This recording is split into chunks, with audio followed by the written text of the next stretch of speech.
Hello everyone, welcome to Sweaty Casuals, brought to you by the Snowflake Sanctuary Discord server. This is a podcast where we usually talk about the A to Z of games that we love to play, from the state of rank systems to the newest sensations and everything in between. My name is Nox, and with my co-host Zach, we will be your guides as we traverse Elo Hell. As a small reminder, we do swear, so viewer discretion is advised. Today we are joined by TheParadoxMuse, who we will be calling Paradox, and Lord Bandito, whom we strip of his title. Both of our guests work with Overwatch in an esports capacity, whether it be directing college esports programs or coaching high school teams, respectively. They both have graciously agreed to join us to discuss the rumored patch notes for Season 9 and what effect they may have on the game. So like we normally do here at Sweaty Casuals, we start every episode off with a little bit of a question for everyone. Today, our question is, what has been your favorite teaching or learning moment in Overwatch? Bandito, do you want to kick us off with this one?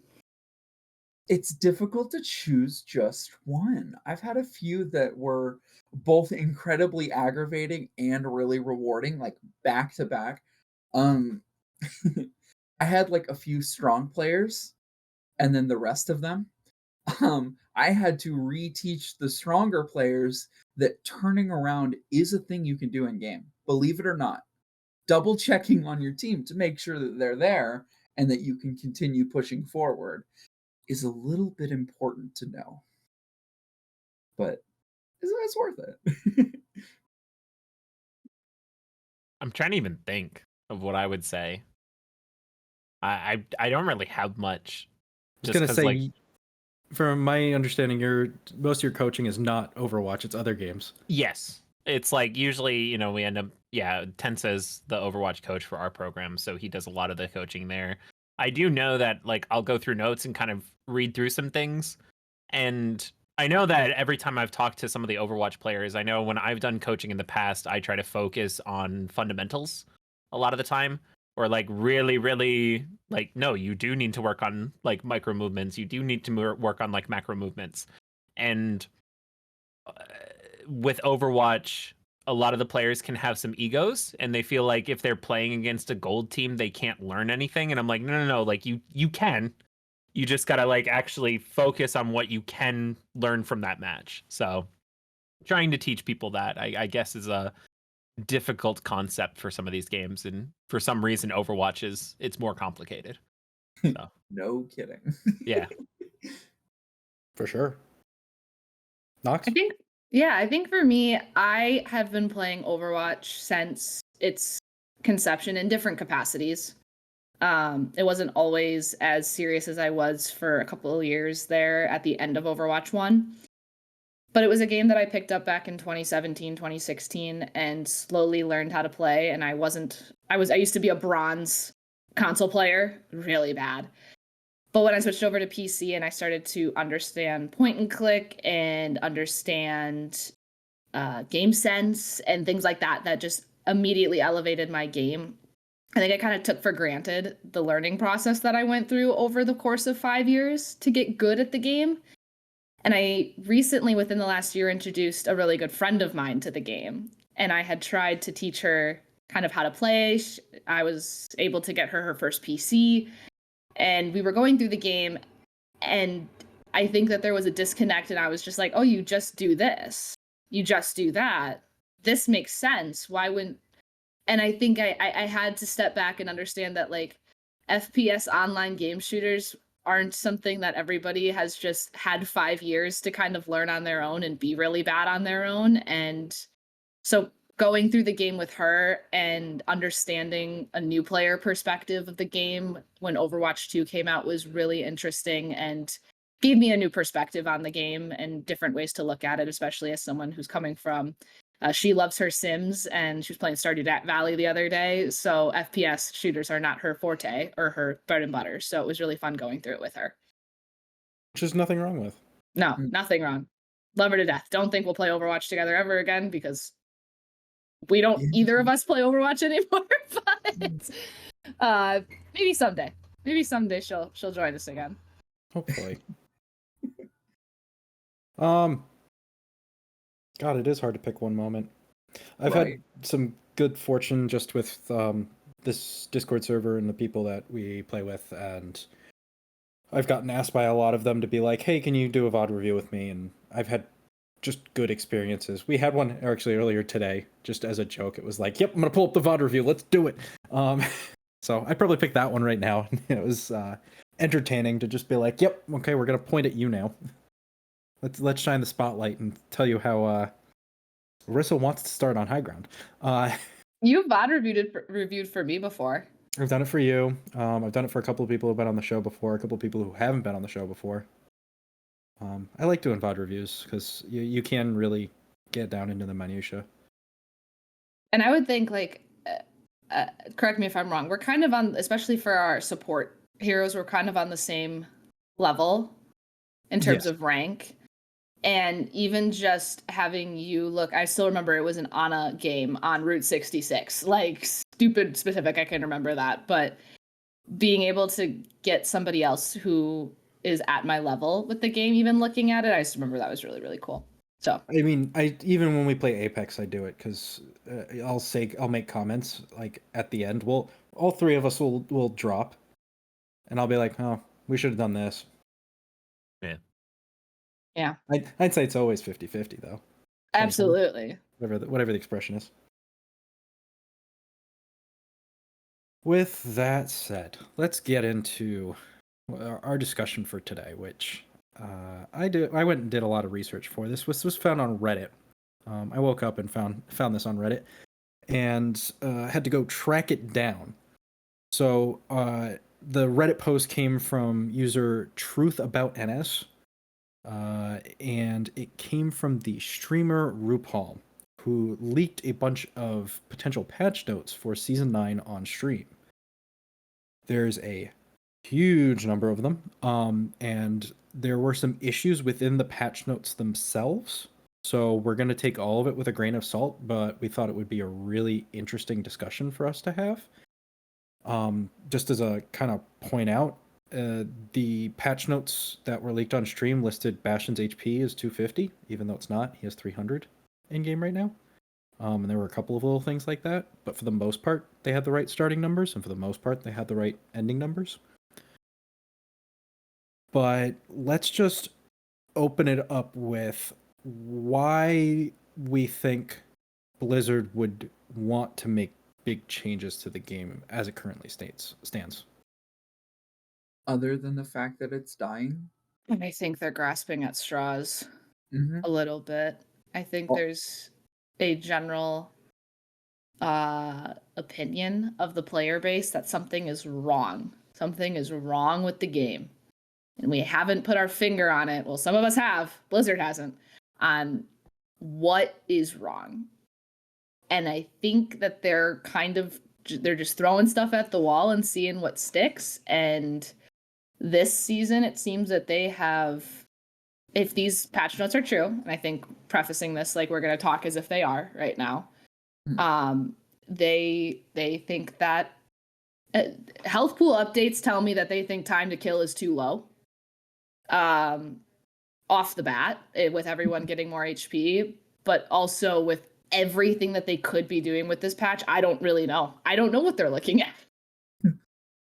I think, first starting off, I think that they're realizing that they're losing all of their cash cows back to back, and they're starting to struggle because they're not one of the main corporations anymore.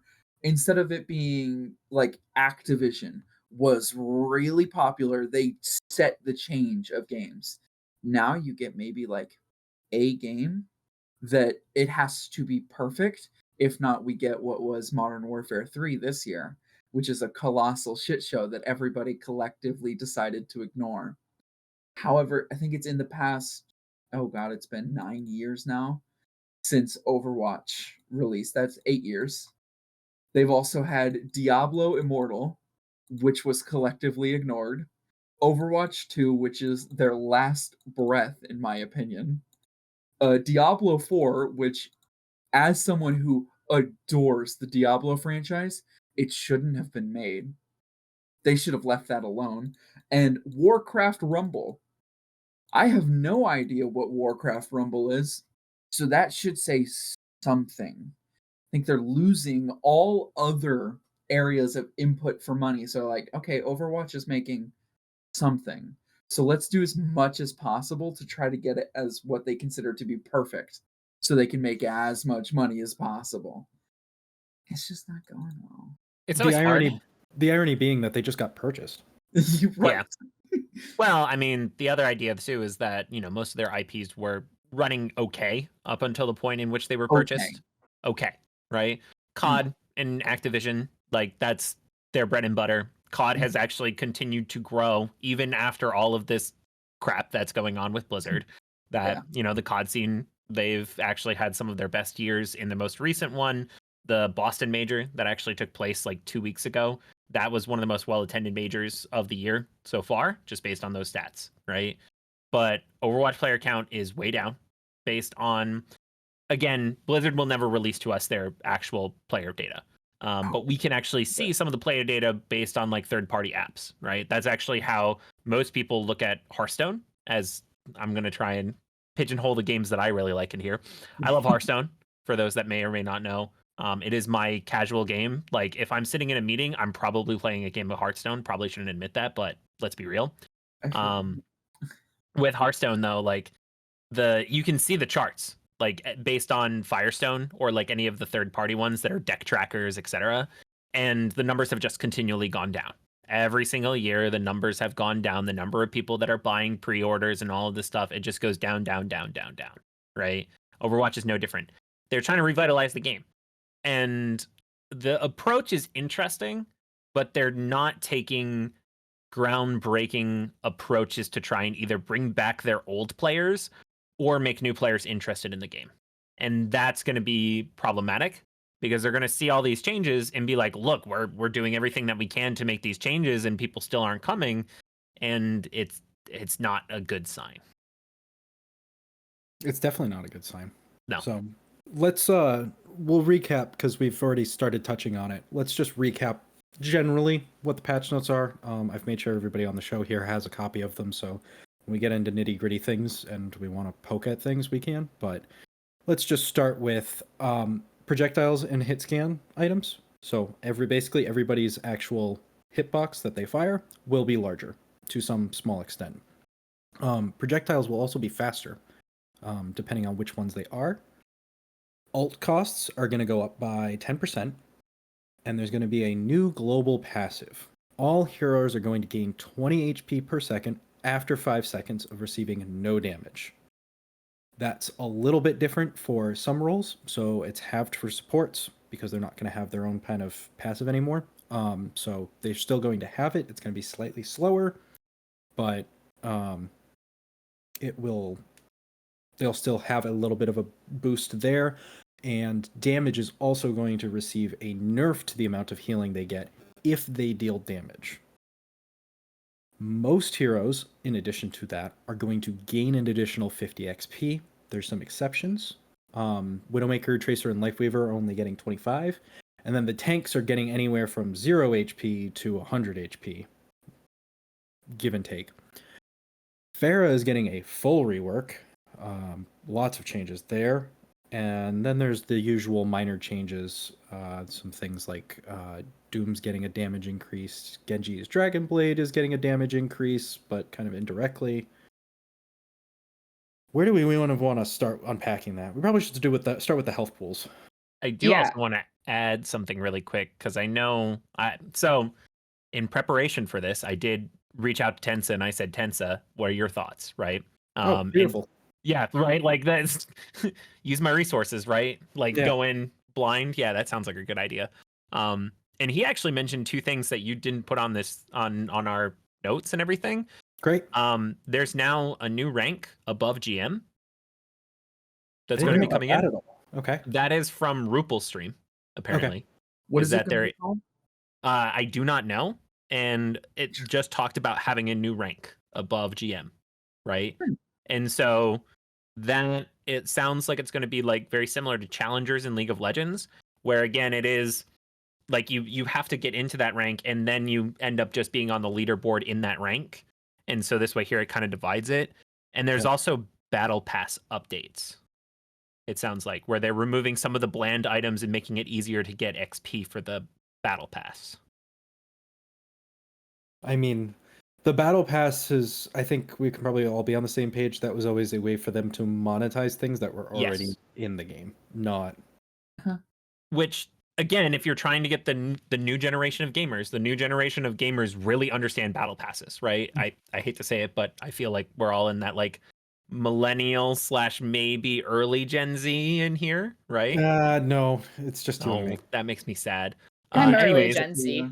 early. Yep. I was gonna say I thought you were both early Gen Z, but anyways, No, it's Bandito's mid Gen Z. fair. Okay, fine. Still the battle pass gaming, that's still a very new thing. It was very Absolutely. successful with Fortnite, and every other game. League has a battle pass. Overwatch has a battle pass. I'm trying Halo. to think. Call of Hearthstone has a Duty battle pass. has a Halo battle has a pass. battle pass. COD has It some definitely kind of did. battle pass now. God. So again, it's an easy monetization system. They're using it very heavily. They need to make the battle pass feel good for that incoming gamer to be like, hey, like actually I'm getting a lot of cosmetics. I want to go invite my friend Timmy down the street to play this game. So I like battle pass updates, great, right? You and I actually had a discussion long before it was Overwatch 2 about the fact that they should introduce a battle pass, not because it's necessarily, we all love the loot boxes because, Right, a They were loot free. box system was what we were I known love for seeing because these shiny things. Well, it was yeah, the great shiny because things, but also like Counter-Strike was the first like really big competitive game for the millennial generation.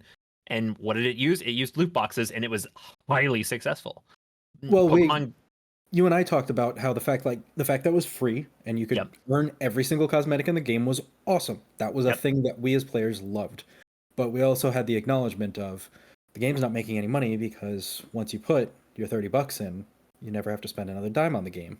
Yep. That was part of the reason why Overwatch 1 started to stagnate. Yep, it's the same idea, right? So like battle pass updates are good, right? If they're making their battle pass more exciting based on this, that's great.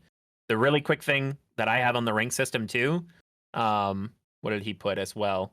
It's good to differentiate top players a bit more, which that makes a lot of sense. A lot of like the top rankings right now are mostly alt accounts. It's not, and a little bit more of like those top players that just whoever's playing more, right? Whoever doesn't have something that's going on in their lives, right? Or again, like I said, the alt account was fresh accounts. So having something that's a bit higher makes it a bit easier for finding scrims, makes it a bit easier for like differentiating. And if it actually becomes like a harder rank, then that's a good thing, right? So those are my two that I wanted to touch on quick. Absolutely. I know I said, well, let's start with the healing pool, but I'm thinking about it a little bit more, and I'm actually going to say, let's just talk about projectiles and hit scans being larger and projectiles being faster. Hanzo about to snipe across the map even faster. I'm Again. stoked. I'm stoked. Yeah. You're coming from the Hanzo main. Correct. It's one of those ones that I have mixed feelings on, because on the one hand, I think it helps even the playing field a little bit. Just in terms of straight technology. Your 60 FPS gamer is going to have a slightly easier time. It's a console update. Yeah. It's a console update. That's the way I see it. Which, personally, when I saw this, I really like it, right? But that's because I'm bad at the game. Mm-hmm. Just straight up, right? If it, again, a 10% increase means I'm 10% better now. And I didn't have to do anything, right? Mm-hmm. Realistically, sure. I'm just saying. At the same time, it's going to be harder at those higher levels, and it's also like differentiating skill, right? Well, that's the funny thing is I think that change is going to have very, very little impact. Exactly. On higher levels. It's going to be more impactful at the very low levels. One thing that's going to be very detrimental to the game, especially when, like, let's say something like this goes live, depending on certain adjustments, Junkrat, right? Characters like Junkrat, where he does end up, he's going to get more value just because his projectiles are larger, right? Anyone that's more of like a bomb projectile, I feel like Hog probably sees a lot in this type of thing. Yeah, it's a little bit more complicated with them. So like Hog has, Hog's projectiles technically will be faster, as will Reapers. But as shotgun heroes, they have a slightly different one. Whereas a lot of other heroes are going to be shooting a lot faster. Theirs are not quite as sped up. Yeah. What I think is the bad part when I'm saying like at the higher level too is they're making an extra rank, or they're, trying to differentiate between the ranks. But this also like raises the floor. So you raise the ceiling, but then you also raise the floor, right? Yeah. So you went from here and now we're here. Like it was a very lateral move just up. And so when you do something like that, it will have weird effects on a lot of aspects of this game. Mm-hmm. Well, and that's why, like, when I look at all of this, I had the same read where it felt like we're just, for whatever reason, we have decided to just move the skill floor and the skill ceiling to, it's just, it doesn't really change much. It might create, like you said, some different gameplay or some minute changes that maybe are not as listed or as evident. But a lot of these changes with projectiles going faster and hit scans doing what they're doing right now, and health pools going, we're shrinking like the range of health pools right now. Like I'm wondering, where are the classes going? Where are the different, like, where are support versus DPS versus tank going? Like everyone's getting a healing passive now. Everyone's HP is going up. I feel like we're moving towards more of a game like Apex, where every character is the same, besides a few of their abilities. Like I feel like everyone's just moving to that same thing where like do we need roll queue anymore? Like do we need roll? Are we moving back towards a system where roll queue isn't needed because every character class and role is starting to meld into one? Funny that you mentioned that. So I'm going to pull up my spreadsheet that I've tried to put all of it. So basically, every single hero except those three I mentioned, Tracer, Widow, and Lifeweaver, are getting 50 health. Just flayed off the back. Some heroes have it a little bit funky, like Symmetra's technically not getting health, she's getting shield. So she technically has double passive where she can regain it a little bit faster. Same with Zenyatta. But overall, that's pretty much just going to be a flat thing. Which, when you look at it on a 200 HP hero, means that essentially they're getting a 25% bonus to their health. The tanks are where it gets a little funky for me. So Diva's Pilot gets another 25, which realistically, I mean, whatever. They probably could have left it 150 and it still would have made minimal impact because Baby Diva's squishy as all hell. That's the point. Yeah. Other tanks, though, are kind of all over the place. So most of them are getting about 75 health. Then you have Mauga, who's getting 100. You have Roadhog, who's getting 100, which is ironic just given the fact that those have been two of the heroes who are most played at this time.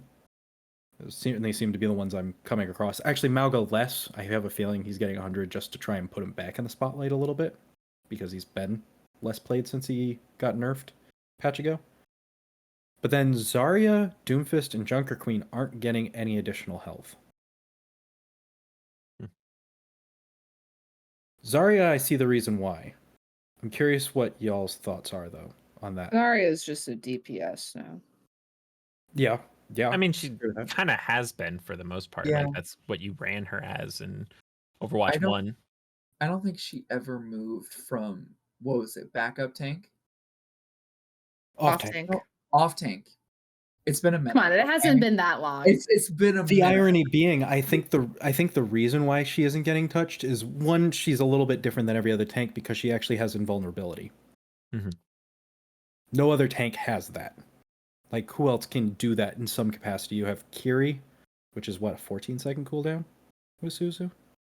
Give or take. Something like that. And Reaper. Baptiste, who gets 2 seconds of it on a 30-second cooldown. Like, I do get why the other reason being was season 1, she was dominant. Yeah.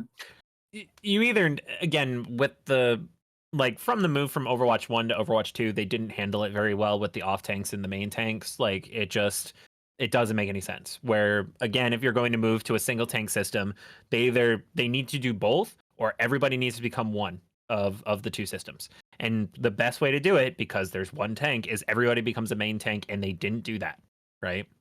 And yeah, that it sucks to say that. It sucks to say, that all the professional off tank players and all of that, they would obviously be, out of a job or whatever it might be because of one tank and they can run it. But like, it sucks. That's the way they decided to go with the game. That's the way they had to do it. And they didn't do it, right? Junker Queen, it was Junker Queen, Zarya, and who was the last one? Doomfist. Doomfist. Look at that. They're all off tanks. Right? Well, it's funny just because Junker Queen came out with Overwatch 2. Right. And Doomfist was reworked for Overwatch 2. And was reworked for Overwatch 2. But I think the reason why it's the two of them and not any others, with the exception of Hog, is because they're the only two who have passive or have some sort of regen ability. Right. They're both all three of them are still considered off tanks, is what I'm getting at though. Oh yeah, right? for sure. Oh, They're definitely in that. They enforce space better than the old definition was off tanks enforce space, main tanks make it. Yes. And so if that's the case, they still want them to have some sort of counter ability. And if the counter ability is their current health pool being far less than a main tank, then that's what it is, right? I do think that part of it is the healing that you mentioned, as well. That just makes sense too.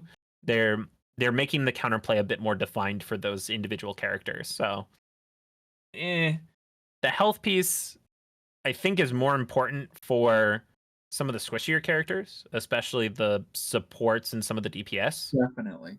At the higher level, there's been a huge issue of just getting one shot, and one, not really understanding where you got one shot from, and two, just not understanding what killed you. Right? It's not just in the higher level. Well, again, like looking at it from that side, that's always been one of the issues in any sort of like pro games that are FPS is what killed me, right? Like this is broken, it killed me in one shot, right? If for the League folks in here, when you had a lot of the League abilities that were one-shotting people, it's like, yeah, no, let's nerf that, right? And you can do that. With this, you needed something that was much more of a total overhaul. So I think the health changes are good, and very similarly, they can always go back and adjust the health changes. If Zarya's not doing well, give her 50 health. Right?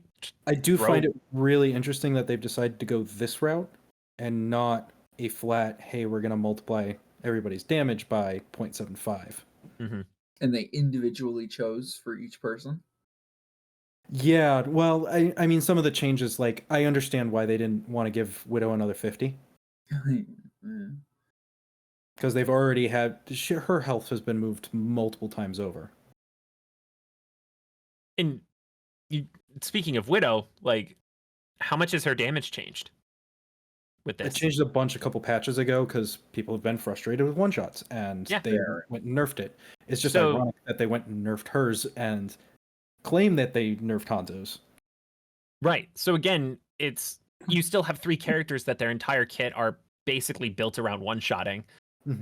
And so again, if they can't one-shot anymore, they're trash. Yeah, I have a problem with that, knowing that I main the characters that one-shot. And like, I'm not going to say that Hanzo getting nerfed or Widow getting nerfed is the reason that I haven't been playing the game, because it's not the full reason. But the things with Hanzo and Widow, and I understand that I'm not a high-level player, so there's an amount of skill that I don't encounter in myself or in the people that I'm playing against, that getting one shot across the map is a lower chance for me in my games than it is for a pro. And so I understand that there's a discrepancy there of who do you balance for. And that's always been a conversation of who do you balance for your GM players or do you balance for the gold players? And I know that that's a constant battle. But in my case, I don't know. I play high risk, high reward characters. Hanzo is squishy as fuck, but I can find a squirrel finds a nut in the middle of winter every once in a while, and I can one shot the person that turned a corner and I just shot an arrow over there. And it sucks for them. It's great for me. High risk, high reward. If you get in my face, there's not much I can do. Same thing for Widow. And so in the characters that I love to play, and they're not balancing for Nox, which sucks, they should. But like a lot of my favorite characters are taking the heat in these changes. You and I have a fundamental difference in philosophy. Correct. As a tank main, I'm like, oh, there's a Hanzo. I don't want to get storm arrowed. Right. Yep, so Yeah. I'm gonna And I hire can on see the both corner. sides of it, especially as someone who stepped back and hasn't been playing a lot of it. I understand that they're my favorite characters. And I have a biased want to balance because they're my favorite characters. I wish Widow had 250 HP and could snipe across the map still. But we can't all get what we want. So I mean, half of that she still basically has, because like realistically, when they did her damage fall off, what was it like? You had to be like on the other side of Junkertown in order for it to matter. It really wasn't that big of a change, and Hanzo's wasn't that big. Not being able to one-shot Reapers was probably my least favorite change that Overwatch has ever done, because there's nothing like a Reaper coming out of Wraith and just going, blink, dead. But I digress. My long rant over. It's going to be a problem in any MOBA game is balance. Yeah. Do I balance for my golds or do I balance for my pros? Right. Yeah. And because the pro players, they bring in the golds, and the golds, they bring in the pro players, right? Like it is that cycle of life. If you're going to move away from one-shotting, right, you have to completely move away from one-shotting, in my opinion. In other words, you will need to have the conversation of, do we have to have a complete overhaul reworked for, Widow, Ashe, and Hanzo, right? I think Hanzo is in and Sojourn. Actually, yeah, that's true too. I think Hanzo is in a good spot where he doesn't need to one-shot, if that makes sense. Ashe kind of as well, isn't that right? Ashe is Bob. Yeah, because she has Bob. She has some utility. I always get Ashe and Ana confused. I don't know why. Whatever. Those A names. It's the A names, yeah. And having an A name on my own, that totally makes sense. But and Mauga. And Mauga. Yeah, no, that's Maui.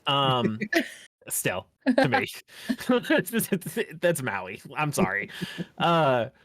With Ashe though, like, okay, she's supposed to have Bob, right? That's her entire MO, is she has this big ultimate that's big disruptive. She's got disruption anyways.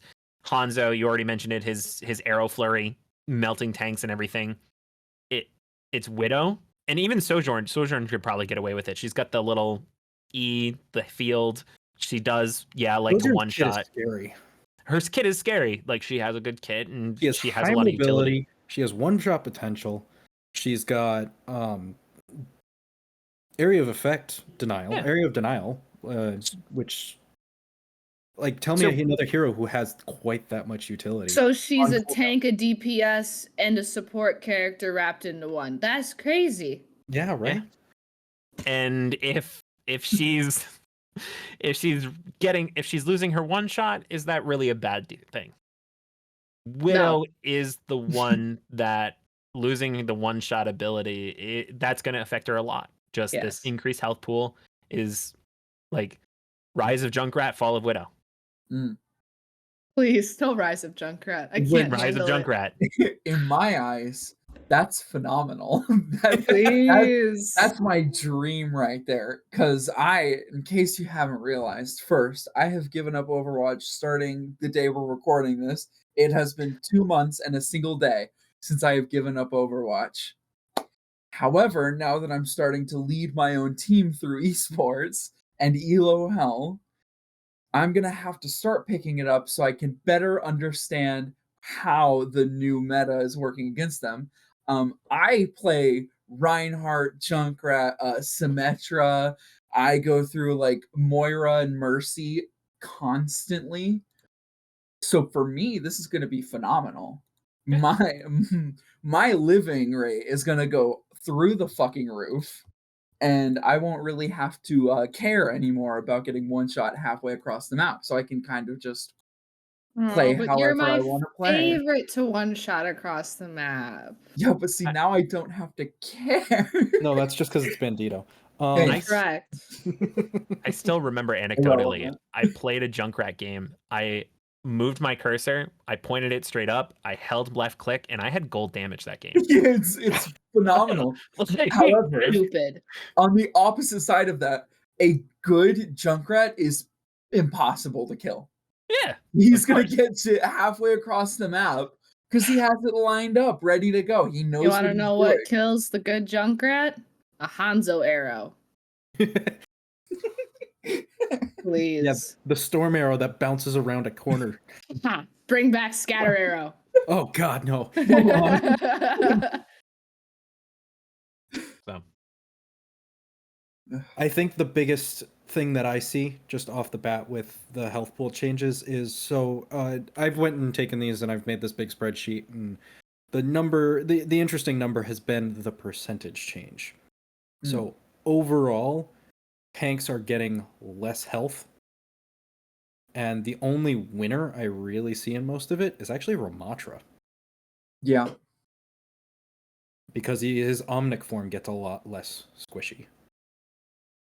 Other than that, I don't see the tanks really winning out on this. There's a few damage buffs that a few of them have got to try and at least keep some amount of viability. So like Winston got a straight damage increase to try and keep up. Ryan got a damage increase to try and keep up. Doomfist they turned into a glass cannon, which is why I don't think he got a health pool increase as well. Which is fine. I think that's a decent change. I think that one will actually work out okay. He's going to play differently because now he's going to be feast or famine. There's going to be no in between on him, which there wasn't much in between to begin with. But the one thing with it now is just if you have a good Doom, it's going to be a great Doom, and if you have a bad Doom, you're going to know instantly. One thing that I want to kind of return to quickly was Paradox was talking about how at this point, are we looking at certain characters and going, are their kits viable anymore? Does this call for a total rework of some of our characters? Like we talked about Sojourn, we talked about Widow, Hanzo, any character that can one-shot Ashe. I sit here and just kind of big picture looking at all of this. They've already reworked 3 characters. Bastion, Sombra, Doomfist, Hog, Orisa. 4. Orisa, 5. Okay, so they're at 5. How big is the current roster? and they're included in this patch notes as Pharah, so that's 6. Pharah. So we're probably at about, if I had to take a guesstimate, we're at about 15% of the roster has been reworked now. Close to that. Give or take. Doesn't matter. Yeah. So now we're looking at, okay, if we keep making these changes, we're looking at maybe 4 more with the characters we talked about. Do we think we just maybe not done Overwatch 2? Like, to big picture it? I know we've been asking this question broadly, but when do we open our eyes and go that none of these characters were meant to be in a 5v5 format the way that they currently stand? Well, yeah, they weren't. Exactly. So I know I'm not sharing any groundbreaking new light thoughts here, but to just like compartmentalize it and go, why didn't we just rework the entire roster? And I know it's like a hindsight's 2020. We all wanted Overwatch 2 so bad. Overwatch 1 was the bane of our existence. I get it. But wow, have the mighty fallen. However, in the Smash competitive scene, I know complete 180. I swear there's a link here. It's something like 42% of games. Okay, so in Smash Ultimate, there's 7 legal stages for the most part that people agree upon that people can use, right? 41% of games are played on Pokemon Stadium 2. There's 7 stages. It's ridiculous. The same thing in Overwatch happens with its hybrid map, right? King's Row. Mm-hmm. Everybody plays King's Row. And on the push maps, it's always Coliseum. Like those are the 2 maps. It's like if you have choices, those are the maps that people play. Sorry, right? There's a ton of other maps, and the reason that King's Row has always been picked is because again, one, it like scrims row, people just like scrim on it a lot. That's just what teams want to scrim. But also at the same time, it still is a decently sized map where 5v5 feels okay. There are certain maps in this game that are just too big for 5 players. Mm-hmm. They're just currently sized. They're sizing out the 5v5, right? And they just don't feel good. There's too much to cover. There's too many variables to move around in, and like too many chokes to kind of look at, right? So again, no, you probably shouldn't. You probably should have either fixed your game or actually made more groundbreaking changes in your Overwatch 2. And now that's what they're essentially doing here. They're playing catch up. The Pharah changes, again, I know that's probably the next thing that we're going to look at, but honestly, they look really good. they address a lot of her current issues within the game. And honestly, without playing it, like, we're not going to actually know how good it feels in the game itself, but they theoretically look very good. I think we can all agree that looking at the list of changes for Pharah, not one of us can actually say what that's going to look like or feel like until we actually It's going play to be 180 different. So let's just let's go over that really quick. Her primary damage, her rocket launcher, her self damage is going to get decreased. It's going to go from 50% to 25%. Her recovery on shooting it goes down slightly, and her projectile speed is going to get increased. Her regular jets, her fuel is getting decreased by 20%, but she gets a 100% speed boost. So she goes a lot faster with them. Whee! Particularly in the horizontal direction, not necessarily vertical. She now no longer gets fuel in the air. She has to be on the ground. Her fuel can be increased to 200% if something happens. Unfortunately, it was blocked by a webcam in the stream. And it can be used without fuel to slow your descent. So the understanding with that is that it's probably like Mercy. Okay. I could. Her jump jets, the big one that gets you up in the air, is going to be 20% weaker. You're not going to go as high. However, and the cooldown is going to get increased. It's going to go from 10 to 14. However, it's also going to give you 50% of your fuel back to you. Her concussive blast that we usually use to knock around, and a lot of Pharahs use to maneuver around, 25% weaker knockback, and its range is getting decreased, but its cooldown's also getting decreased, and it does 30 damage. Not a lot, but it does a little bit. Her Jet Dash is a new ability that, looking at it, it kind of seems like it's a Lifeweaver / Hanzo jump in a direction. And it's going to be bound on right click, but you can remap it possibly to double space, is what it sounds like. Her Rocket Barrage, I don't know why that note's in here. It says it instantly reloads her rocket launcher, but it actually already does that. People don't be knowing Pharah like you do. You got that down. I play Pharah. That's who I play when I DPS, so.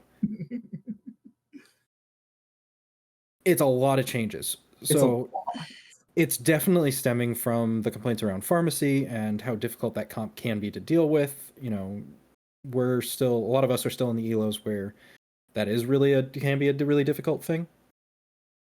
I know higher level play, it really doesn't matter quite as much, but I think addressing those is fair, and this sounds like it's going to be a very different hero, but I'm hoping she'll still have her identity as being the Flyer. See. I'm going to be very, very curious to see if Echo gets changed after this.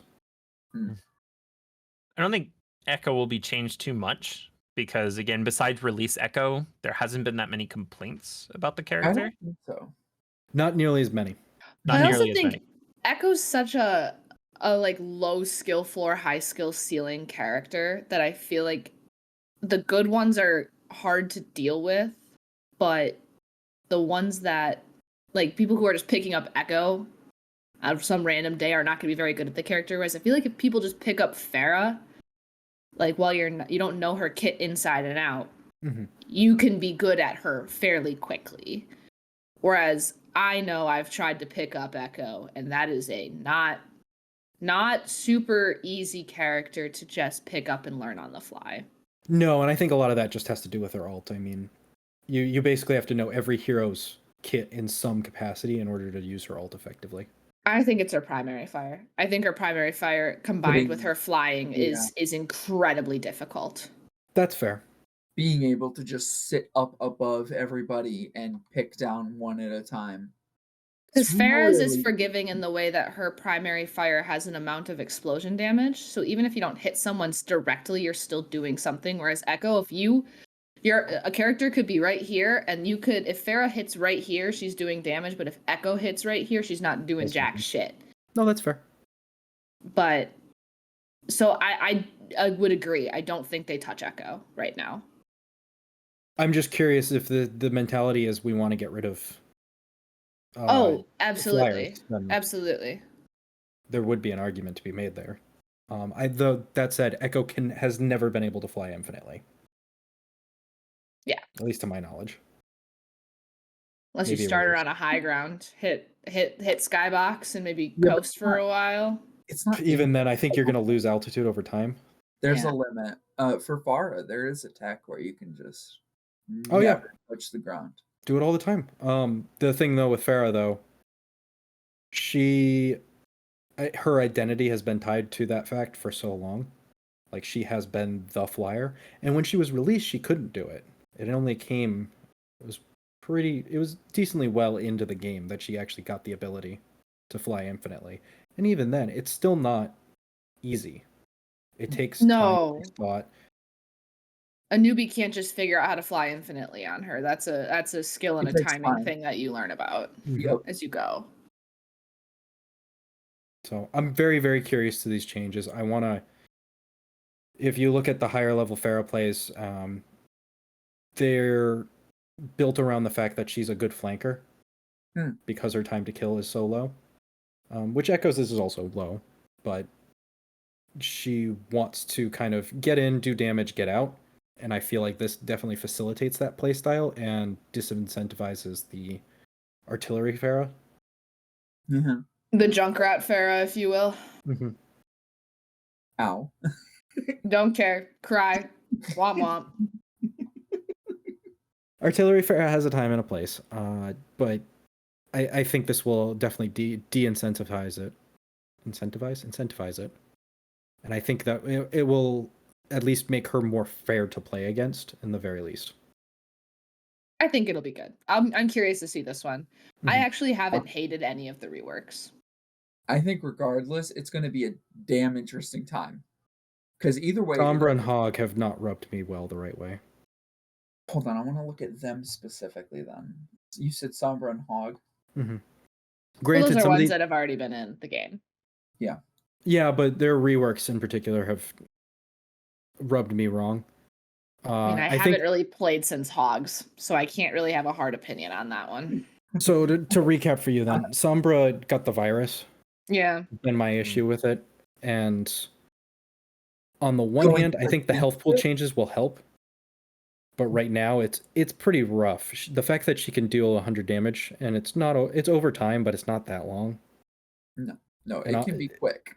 Yeah, you've given basically a soldier rocket to a hero who also has the ability to magically appear behind you. Granted, I think they did balance that out relatively well with her new, well, I say new, it's been a little while now, but her teleport, her transporter. Because slightly now better. Yeah, because now it's not, oh, she's gone now. Halfway across the map. Better luck's next match. And now it's, okay, she went that general direction, so we're going to spray there, and maybe you clip her, and if you do, she's dead. That part has definitely helped. Not her magically appearing on a health pack somewhere. Yeah, right. Not disappearing halfway across the map because she or back into her spawn. That was my favorite place to put the translocator. It got the job done. I'm safe now. But I think it worked out well. I think this Pharah rework is going to be, at the very least, it's going to be damn interesting.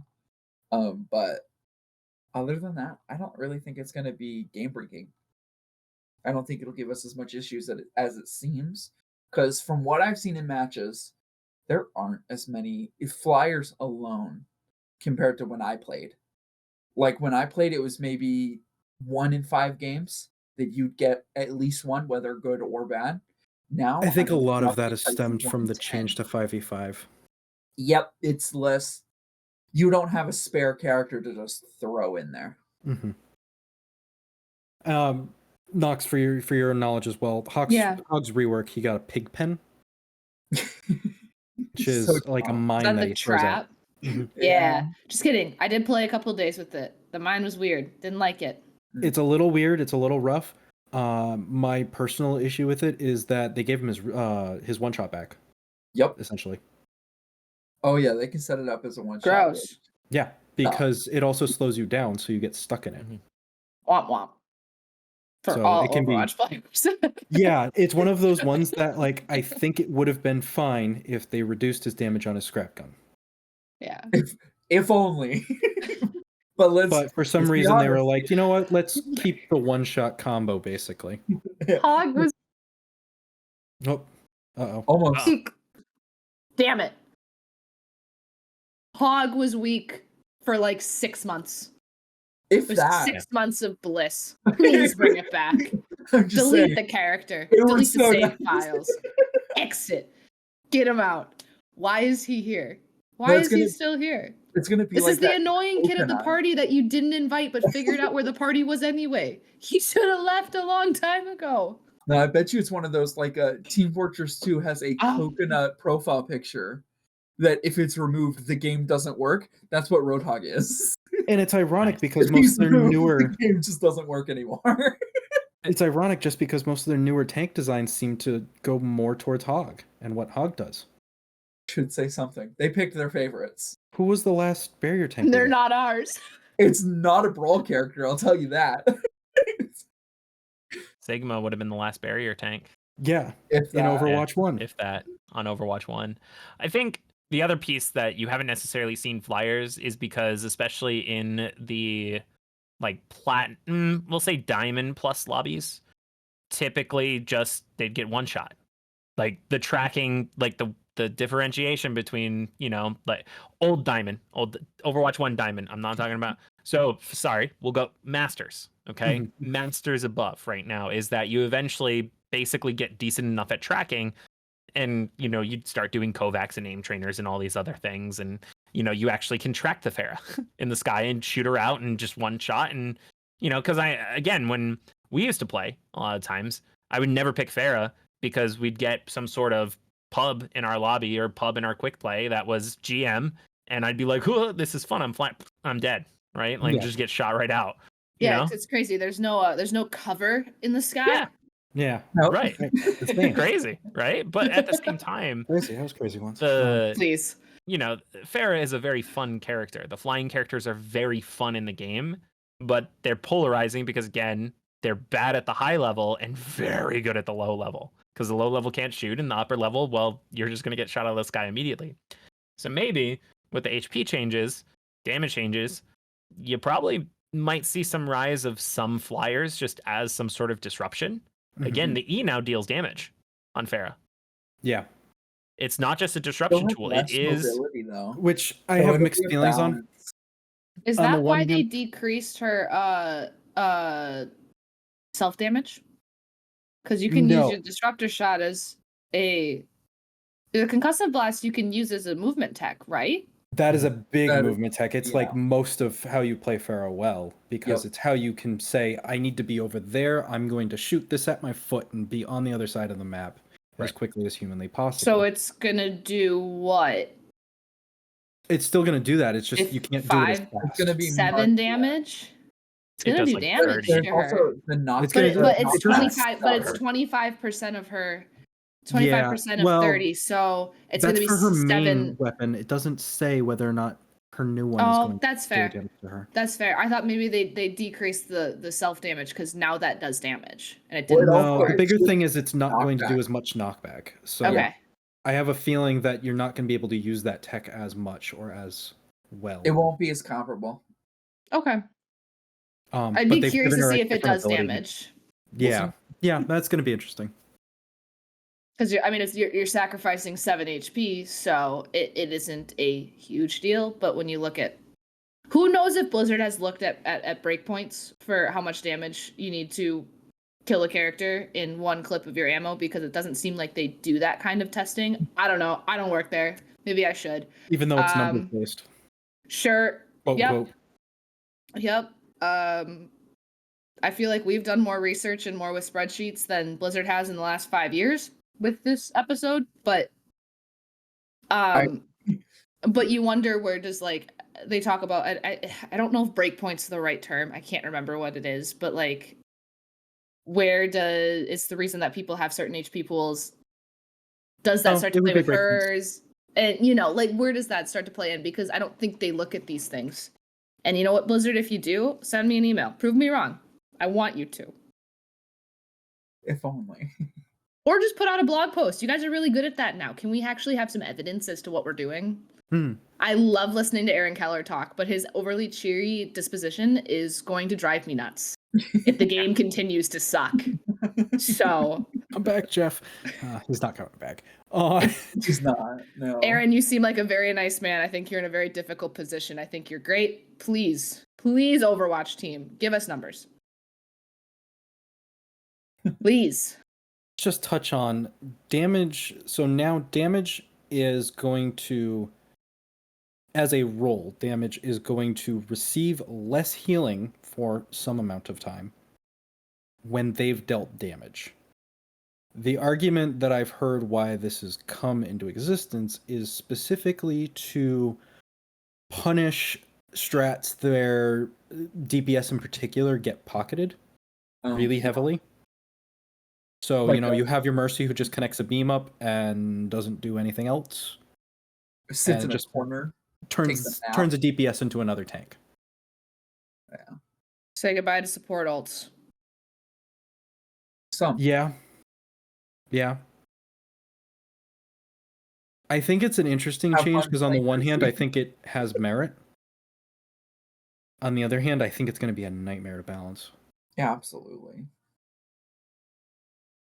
I think regardless of what happens, it's going to be a shit show. I mean, I want to have hope and be like, this patch is going to be great. I'm super optimistic, can't you tell? There's that part in the back of your brain just, it's Blizzard. Blizzard doesn't care. Maybe it's because I sat in a car for 8 hours today, and I'm just a little angry at the world. Thank you for being here. Any day. I will vow right now that I will play the game if these patch notes come true. I will go see. Just to know. I'll go see. If we get a Flashpoint map, though, I'm Alt F4ing. I will play the follow-up, actually, and I think New Junk City is getting some changes. That's good. I'm okay with that. I'm getting some crates like Rialto did. Oh, good. I'm interested to see the how they do the numbers on the like how much damage you do to how much healing you get. I think that makes support lives incredibly difficult in terms of how you prioritize who you're healing. If you're an Ana in the back, I could be shooting arrows into my damage who's crit. And be doing nothing, whereas maybe the better play was to focus on other people that are going to stay alive longer because they're not doing as much damage. Like, I think that it starts to get into an analytical part of the game where if we can't actively see what's going on, I think it puts a veil over your eyes of what's happening in the game. But I also don't know how this plays. I'm trying to find the positives and negatives that can come, and I worry how you prioritize as a support character what you're doing now when there's so many factors into your gun that you're used to. I'm playing Ana. My darts do 35 healing every time I shoot someone, and I'm used to that, but all of a sudden now it's doing 10. Why? How do I know that? Like, I don't know. I'm a little wary. I'm curious to see it. I'm always here for big changes that might flip up the game and make it better. I feel like we're overthinking things at this point, and I don't know. Bandito, I'm curious to yeah. Sorry, Nox, I cut you off. No, I was gonna actually pass it over to Paradox. So whoever wants to go. Just some closing thoughts. Yeah, a lot of these other games do sweeping changes like this. Maybe not to this degree. This is a very large patch and large changes to core fundamentals for the game. They just announced their new esports series. That was a big piece of this too. They're announcing the new game. It's to get traction, right? And this is more or less a publicity stunt to try and raise the floor and raise the ceiling at the same time to make a difference within their top level esports so that there's actually going to be eyes on it and it's not going to get sold to the Saudis. And on top of that too, I mean, come on, let's be real here. Like, Maybe we Isn't that don't what they're take that doing? specific. I wasn't ready for that one. No, that was what's So, so in the scene too, there was a lot of conversation that Saudi E-League was the thing that was going to take over OWL. Anyways, all the players are flocking to Saudi. Like literally all the players. Like every Korean that we talked to that we were trying to pick up, they were like, "Yeah, but I'm also going to go play in E-League." And it's like, "Okay, like sounds good. Go get your bag, right?" But more importantly, you need to get little Timmy to actually care about Overwatch again. And right now, most of the kids that are anywhere between like 12 and 18, they're playing Valorant and they're playing Fortnite and they're playing Rocket League. Those are your big three at that age demographic. Two of them are shooters. So you're already competing with two very large shooters. And so you need to create some sort of traction beyond this. I would not be surprised if they didn't bring it to, like just making it like if you have Game Pass, you get like triple XP bonuses, right? And start actually looking at a marketing strategy, especially when it gets in Microsoft's hands, to go after the younger generation in some way, shape, or form. Bandito, your thoughts?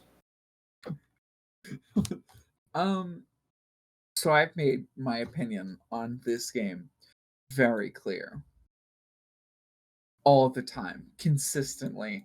I despise this game.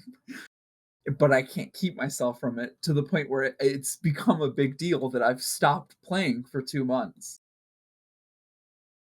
I've wanted Overwatch to die for the past how long has Overwatch 2 been out? 5 years? No, gosh, no. It's been out like a year and a half. Not even. Oh, but it Not even. feels like it's been here forever because it 15 sucks months. and it's monotonous. There's no Overwatch 1, at least I like how they did the event loot boxes, shit like that. I don't know, but it made it felt fluid. There was a reason to keep playing throughout the year. Overwatch 2 doesn't really have that anymore. I don't have a reason to play. The only reason I've even considered picking it back up is because I want to understand what meta is becoming as it shifts, so I can help my players better adjust to that. That's it. I have no real other reason to play the game. I want it to die so that we can pick up another one. But you want to play with us, don't you? That doesn't count, okay? That's the people. The game is garbage. You could be playing anything, it wouldn't change. That means nothing to me. But I want it to die, so then I'll even pick up Valorant if it means No, that God, Overwatch no. dies. Wrong I'm just answer. saying, if I had to choose between the two, I don't despise. There's one reason and only one reason I haven't picked up Valorant, because we actually there's somebody in the server who's asked me to play with them. Yep. And it's because I'd have to go change stuff in my BIOS in order to play it, and I'm not doing that. It's fine. I did it. It's not worth it though. Hot take. I'll play Overwatch before Valorant any day of the week. I did not like Valorant. Because you were bad at it, or like other reasons? It's slow. like other reasons. It's so incredibly slow. Mm-hmm. Sure. Find that funny coming from the Apex player. Yep. Apex is quick. Apex is fast. so fast. Yeah, so I like it. It's instant. Overwatch should be fast too. Well, but now we all have 300 HP. Well, it slows down the game, but I think the game needs to be slower. A little bit, yeah. Like so my closing thoughts on this was Overwatch was always unique because it wasn't just an FPS, it was an FPS MOBA. It was a game in which positioning and thinking about what you had to do and how you were going to do it mattered. And since we've made the transition to Overwatch 2, it's mattered less. And it's mattered less and less and less as patches have gone on and there have been changes and new heroes introduced. Ramattra really doesn't care where he's standing. If he's got Nemesis form, he just presses shift and walks forward. He doesn't care where he's standing. Literally, he doesn't have to think about where he's standing until 2 seconds before Nemesis form ends, and then he's just got to find a wall to hide behind. It does make Reinhardt fun. At times, but I think Overwatch is one of the rare instances where the game needs to slow down, and it needs to feel like your thoughts and your moment of thinking actually has a payoff. Because right now, like Call of Duty. And not just Call of Duty, because right now the game is I turned the wrong corner at the wrong moment and now I've died. And I'm back in the spawn room and my team's going to get punished for it. And there's no in between at the moment. Mm-hmm. I'm also going to say I miss 6v6. I think all of us have said that in some capacity. It's ironic just because Paradox, you and I in particular, had a big long conversation, multiple long conversations about how the game should move to 5v5. The other one. It's I've said it. I think the 5v5 works. They did it wrong. Yep. 5v5 should work. They did it completely wrong. Like, just from a game design aspect, and we even alluded to it on this podcast too. You can't have off tanks and main tanks in the same game if you have the tank role. It's asinine, right? And in this type of game where there's 3 roles and not 5, like in, say, League of Legends, or in Valorant where there's literally 5 roles, right? Or, well, there's 4 roles and then you usually have your flex spot, right? So there's 4 roles, but then there's literally one that you say, okay, we're playing this map, we need extra smokes. We're playing this map, we need an extra senti, right? If you're going to have 3 roles, then if you only get to have one person on that one role, those roles need to be the same. The characters need to essentially do the same thing. They either need to, like, if the tank is now about making space, then fine. If it's about taking space, that's fine. If they need to do both, that's fine. But they got to be designed in that way, and they have to have their designs changed in that way. If you don't want them all to have barriers, that's fine. Lower Zarya's damage, buff her, health pool, make it where she's not invulnerable, make it where it's reduced damage or something like that. Right? Junker Queen, make it where her little spinny bullshit, she can do that, and then, actually, like, reflect projectiles, right? Sure, why not, right? Make these changes that reduce what they're doing and bring them all in line in it. Yeah, it's going to make the game boring, or it's going to make that particular role even more boring, and that's a problem of itself. So then it's coming at the game in a very, very wrong direction, and it's frustrating if you're a player and this is your main game, and seeing these frustrating changes happen over and over and over, and watching as a lot of the other games, they have frustrating changes, but those changes are typically pretty minor, and they either get patched or they get fixed or they get changed. The Mythic system was not well received in League of Legends. They got rid of it. It took them 3 years or something like that, something around there, but they still got rid of it because they heard the feedback. They continually looked at it and said, okay, this isn't working. Let's completely overhaul all the items again in a big patch over the summer in the off season, and let's just push.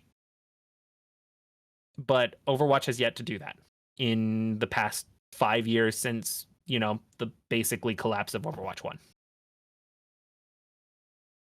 So I guess our last question for Blizzard is going to be Overwatch Classic when? The game was built for want it to be its own 6v6. game. I understand that 5v5 works, and they did it wrong. But in terms of a game that was built to be 6v6, we either needed to stick with 6v6 and fix the current problems, or we needed to 5v5 and overhaul. And we didn't do either of those things. And now the game is suffering because of it. And it will continue to until they make changes or it shuts down. I want Overwatch 1 back as its own game. Just take out Double Shield. We would have been so much happy if Double Shield just didn't exist. Just overhaul those 2 things and we're chilling. Yep. I'll second that one. Would have been interesting if when they made the jump to Overwatch 2, they just left it 6v6, but then created an off-tank role, so you were forced to do 1 main tank, 1 off-tank. I also think they should main support, flex support. Yeah, and then in my opinion, they could have also even subdivided DPS, but they had that. And that wasn't so. 6 roles, 5 roles. I don't care. Give them to us. Would have been interesting. Bring some order. If only. They won't. But it's Blizzard, so. Yes, we love Blizzard. Aaron. We love you, Aaron Keller. Welcome to Blizzard. Like, sorry, but yeah. As per usual, we're running long because Overwatch has so many things to say about it. So we're going to try and start to wrap things up, move into our real world segment. This is the moment where we like to talk about things sometimes outside of gaming, sometimes they're gaming related, but usually outside of gaming, things like books we're reading, music we're listening to, shows we're watching, things going on in our lives outside of Overwatch today.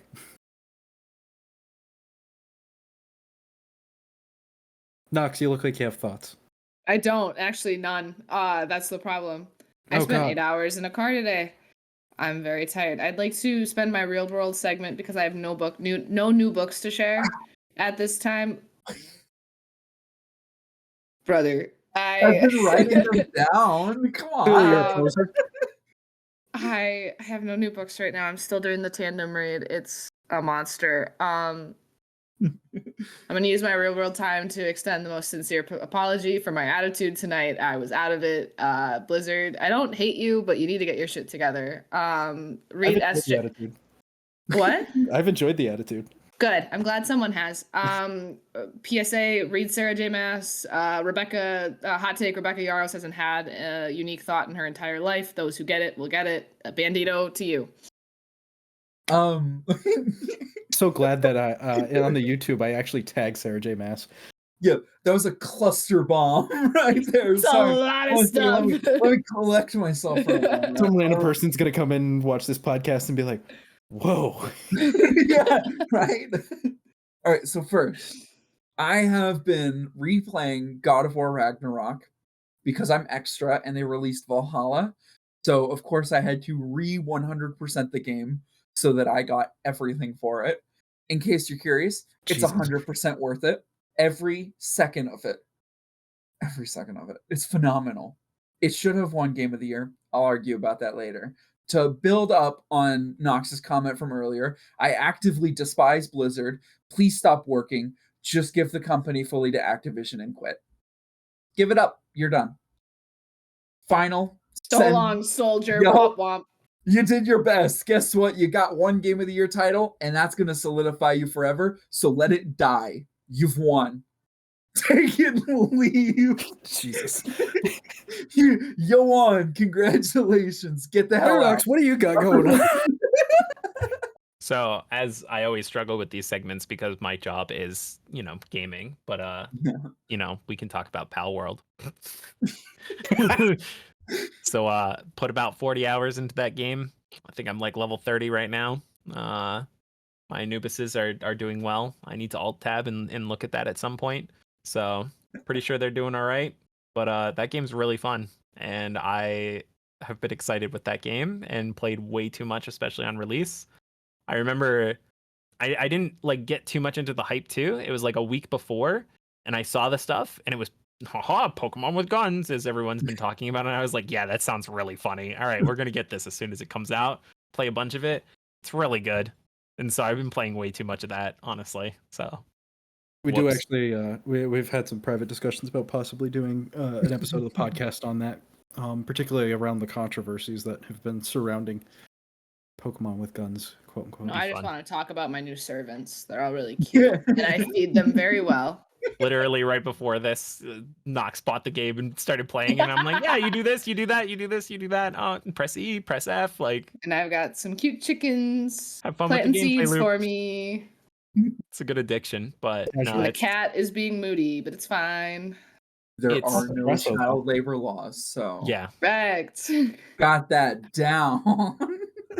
And even though it's a bit of a glitchy mess, it's still a very fun game and has been a nice time. It doesn't have to be perfect. It doesn't have to you be and perfect. I mentioned earlier that Pokemon's been a glitchy mess, but people still love that right now. And although interesting conversation, we definitely should do an episode about it because absolutely the comparisons are natural.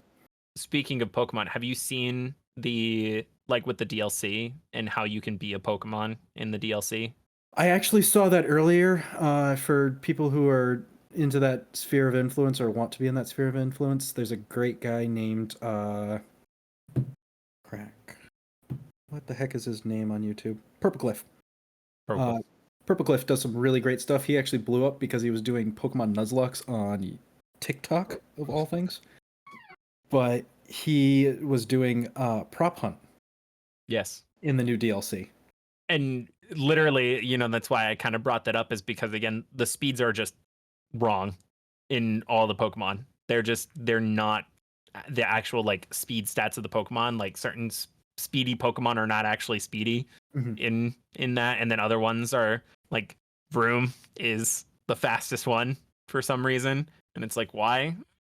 It's a car engine, sure, but I've always taken issue with the name of the speed stat because I've always thought like it's reaction speed. It's reaction speed. It's not the actual like speed of the Pokemon, and that's why you have like Pidgeot is Mach 5, or Mach 5. It beats my Mach 5.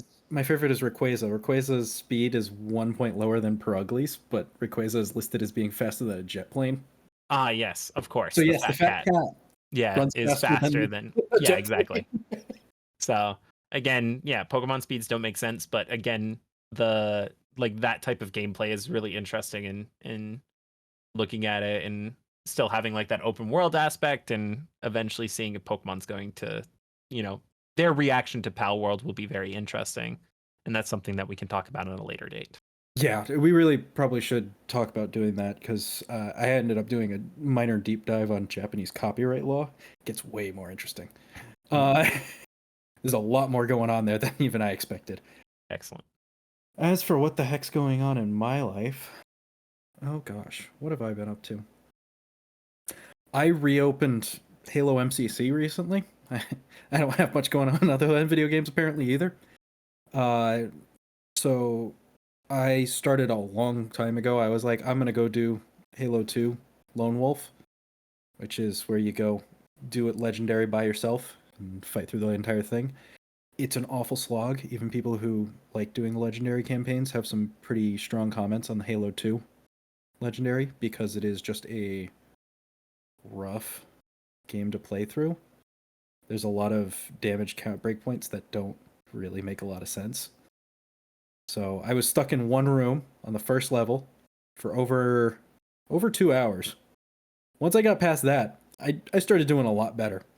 But that one was pretty rough. Once I made it through that hangar, I managed to not only finish the game, and then started working on achievements for Halo CE, which has been fun to revisit, especially a game. We've released our Millennial episode versus Gen Z.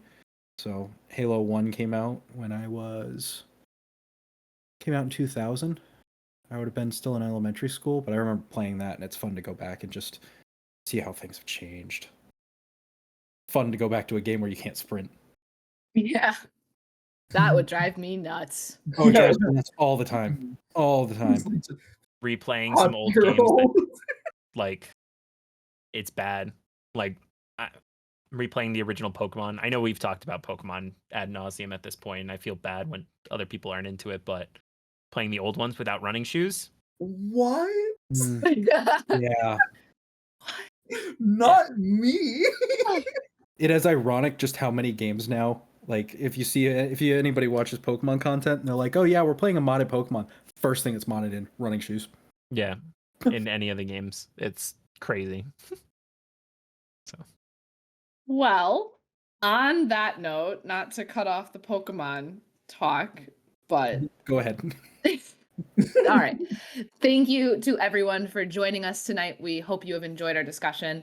We release these episodes weekly, but if that's not often enough for you, we are often available in the Snowflake Sanctuary Discord server. If you want to offer your own insight, have any ideas for what you want to hear, or just think we sound like a really cool group of people, you can click that link in the description. It'll take you right over to the server. Thanks again to Paradox and to Bandito for joining us this evening. Thank you for listening to us, and we hope to see you in the next one. Bye. It's a thing now. I've accepted It's absolutely a thing now. You gotta. Oh, the two hands. The two hands. I'll do that next time. I got it.